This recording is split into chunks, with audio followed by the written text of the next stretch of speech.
From the moment we were able to ride a bike without stabilizers, we became fascinated with riding further, riding faster, and getting better. But at some point we lean into a favoured discipline. While there remains a hefty gap between the smooth-legged, lycra-clad road cyclist and the beardy, baggy shorts-wearing mountain biker, there are still things that we can learn from each other. Last time we looked at what road cyclists can teach mountain bikers. But this week it's all about what top tips we can take away from our mud-splattered friends, the mountain bikers. So without further ado, here are our top 5 things that road cyclists could learn from the humble mountain biker. Remember, these videos are just a bit of fun and not to be taken too seriously. However, if you enjoy this content, don't forget to like, subscribe, and hit the bell icon so every time we upload a new video, you get a notification. Now, this first point may sound like an obvious one. Of course mountain bikers cover rougher terrain than the average road cyclist. Unless your name is Chris Ackrig or Danny Mac, it's highly unlikely you'd be sending your precious carbon road bike off 20 to 30 foot rock drops or ploughing through chunky rooty chunder. However, it is a given that our beloved roads can suffer from the occasional pothole, loose gravelly surface, or deep-seated crevasse, especially here in the UK. This means that road cyclists could learn a few lessons in the art of staying on one's bicycle when the going gets unexpectedly tough. Look no further than our overly friendly neighbours, the fellow mountain biker or even gravel rider who could lend a hand in this skill. While the road cyclist's job is to mile munch and smash out those all-important watts, it is the job of the mountain biker to fall again and again and again in the pursuit of trail taming fun. While both parties can be fueled by pure adrenaline-filled speed and mayhem, it is also important that every once in a while we remember to slow down. Take a break from your KOM hunting and 200-kilometre mega long rides, pull yourself out from that aero tuck, sit up and enjoy the view. Don't forget to look around and lift your head up high. There are far more enjoyable scenes than the tarmac below or the backside of your time trialling buddy. Take the time to relax and enjoy the more winch and plummet style cruising that those chilled out mountain bikers frequently use. You never know, you might even save yourself some well needed gas and reach new distances once thought beyond your capabilities. The old adage used to be that higher tyre pressures were faster. And it's fair to say that they certainly give you that on the edge feeling that certainly comes across as fast.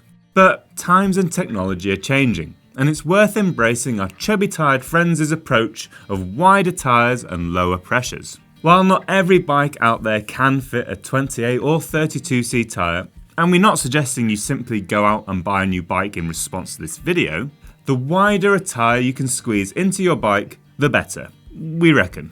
Wider tyres at lower pressures give more compliance, plenty of puncture protection, and can actually roll faster, for reasons we don't really have time to explain in this video.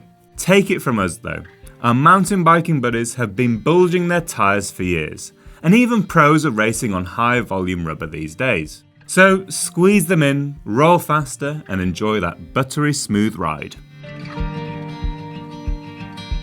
We know, weight can be an important factor for some, especially if you're training or racing, and especially if you're climbing those hills as fast as possible. So having the most up-to-date carbon road bike with all the super lightweight bells and whistles will help you smash those personal goals and bring you one step closer to bragging rights with your mates down the local pub, once they reopen. And that's why less is more, right? Well, whilst it might be nice to gloat about how you're one step closer to smashing a previous pro's record on your local segment, and how drilling holes in your brake levers definitely gave you the advantage, let's not forget that what goes up must come down. A little bit of weight is no bad thing here.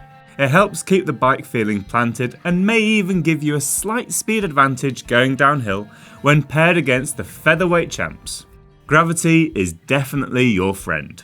And let's not forget our cousins, the mountain bikers, who strive to carry a small garage on their back, 5 litres of water and pockets lined with malt loaf and trail mix. These guys may be the tortoise in this race, but we think we all know the moral of that story. There is one last lesson we think you could take away from the humble mountain bikers, and it's a simple one really, and that is to stay connected to Mother Nature. A lot of road cycling is done in the busy and bustling areas of the world, in our cities and in our towns. And whilst not all of us have the Alps or the rolling hills of Wales at our doorstep, it becomes easy to pigeonhole ourselves to what's convenient and what's close by. And that's okay. Riding from home can be a real pleasure, and it's certainly less faff. While we all lead busy lives, we must remember to take back a little time for ourselves. So take you and your road bike out on a romantic holiday for two. Park up at a distant village and go get lost for a few hours or maybe even days on the quiet country roads. Or go one step further and swap those skinny tyres for something with a few more teeth and try taking it for a spin on some local single track. See what all the fuss is about. Who knows, you might even start buying flannel shirts and growing out your leg hair.